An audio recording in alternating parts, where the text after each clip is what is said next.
This is the story of a truly wild collaboration. A moment in time when two absolute giants decided to join forces.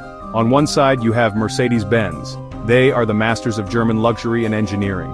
They build cars that are comfortable, reliable, and packed with incredible technology. On the other side, you have Mclaren. They are the British racing fanatics. Their identity is forged in the crucible of Formula One. They live and breathe aerodynamics, lightweight materials, pure, unadulterated speed. In the mid-1990s, Mercedes-Benz returned to Formula One as an engine supplier for the Mclaren team. This partnership proved wildly successful. On-track success created a powerful bond and mutual respect between the two companies. What if they translated Formula One magic into a road car? A car combining Mercedes engineering and luxury with McLaren's lightweight construction and aerodynamic expertise. The stage was set to create something truly unique, unlike anything the world had seen. Before the production car we know today, there was a concept. In 1999, Mercedes unveiled the Vision SLR concept at the Detroit Auto Show. It was absolutely stunning. Dramatic styling, a long-nosed coupe profile, massive side-exit exhausts, those incredible swing-wing doors, a direct homage to the original 300 SL SLR, Sport-liked Rennsport, Sportlight Racing, a direct link to the 1955 300 SLR Uhlenhaut Coupe. The public went wild. Mercedes decided to build it. Mercedes turned to McLaren as the only partner who could do it right. The goal, not another McLaren F1. The F1 was a raw, uncompromising hypercar. The SLR was meant to be a Super GT. Drive from London to Monaco at incredible speed. Then, step out refreshed and ready for dinner. Blend face-melting performance with true Mercedes comfort and usability. That created tension in development. McLaren wanted it as light and raw as possible. Mercedes insisted on luxury features and safety systems. McLaren brought mastery of carbon fiber. The entire chassis and body were made from CFRP, technology taken straight from Formula One. Almost unheard of in a production car then.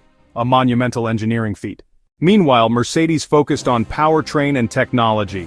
A hand-built 5.4-liter supercharged V8. Not a fragile racing engine. A beast producing 617 horsepower. A massive wave of torque. They paired it with a robust 5-speed automatic. First, you have to start with that design. The incredibly long hood is the car's most defining visual feature. It's almost comically long, stretching out forever in front of the driver. This was necessary to house that massive supercharged V8 engine. Then there are the doors. These are dihedral synchro-helix actuation doors. They swing forwards and upwards. They are pure theater. Opening them is an event. Combined with side-exit exhausts that spit fire behind the front wheels, the car had an aggressive, unforgettable presence. Inside, Mercedes luxury, McLaren performance. You had beautiful leather, a high-end sound system, and all the creature comforts you'd expect. The starter button was hidden under a flip-up cover on the gear selector, like a missile launch cover in a fighter jet. Seats, custom-sized, carbon fiber buckets, track-focused support, long-distance comfort. The brakes were the standout tech, carbon ceramic brakes. Exotic in the early 2000s. Plus an active aerodynamic air brake. At high-speed hard braking, the rear spoiler pops up steeply. Tech straight from aviation and F1. Seeing it on a road car is still mind-blowing. The production of the SLR was just as unique as the car itself. The engines were hand-assembled by a single technician at Mercedes-AMG's facility in Affalterbach, Germany. Each engine proudly wore a plaque with the signature of the person who built it. These completed power plants were then shipped across the English Channel. They arrived at McLaren's brand-new futuristic production facility in Woking, England. McLaren was building its Formula One cars there, and the SLR was hand-assembled right alongside them by a dedicated team. This wasn't a typical assembly line.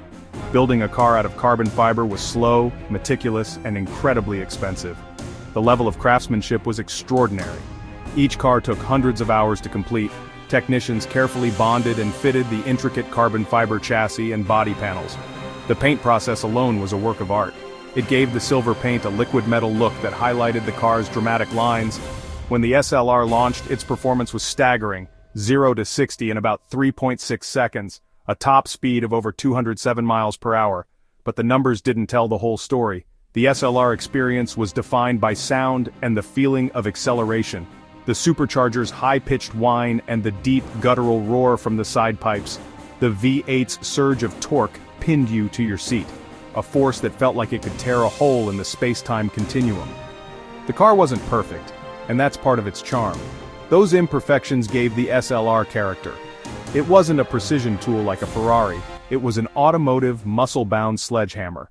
Over its production run from 2003 to 2010, Mercedes and McLaren built several different versions of the SLR. There was the original coupe, a roadster with a convertible top, and the more powerful 722 edition. The grand finale was the SLR Sterling Moss, a radically minimalist speedster with no roof and no windscreen. For a long time it was somewhat misunderstood and perhaps even a little unloved by collectors. It wasn't as precise as a Ferrari Enzo, or as raw as a Porsche Carrera GT. However, as time has passed, people have come to appreciate the SLR for exactly what it is. Today it is revered as a modern classic. Its dramatic styling and thunderous performance have made it a true icon of the 2000s, and values on the second-hand market have been climbing steadily. The SLR also marked the end of an era. It was one of the last great analog supercars before the digital age fully took over. It had a hydraulic steering rack that gave the driver real feedback from the road. Driving an SLR is a physical, visceral experience. You feel the engine's vibrations, you hear the superchargers scream. This raw character is something that many modern, more sanitized supercars simply cannot replicate. Ultimately, the partnership between Mercedes-Benz and McLaren to build the SLR was a beautiful, complicated, and ultimately successful experiment. The SLR's influence can be seen in later cars from both brands. It paved the way for Mercedes-AMG to develop its own supercars, like the SLS-AMG and the AMG GT. For McLaren, it was a crucial stepping stone that reignited their passion for building road cars. The SLR was more than just a car, it was a bridge between two legends, and its legacy roars on.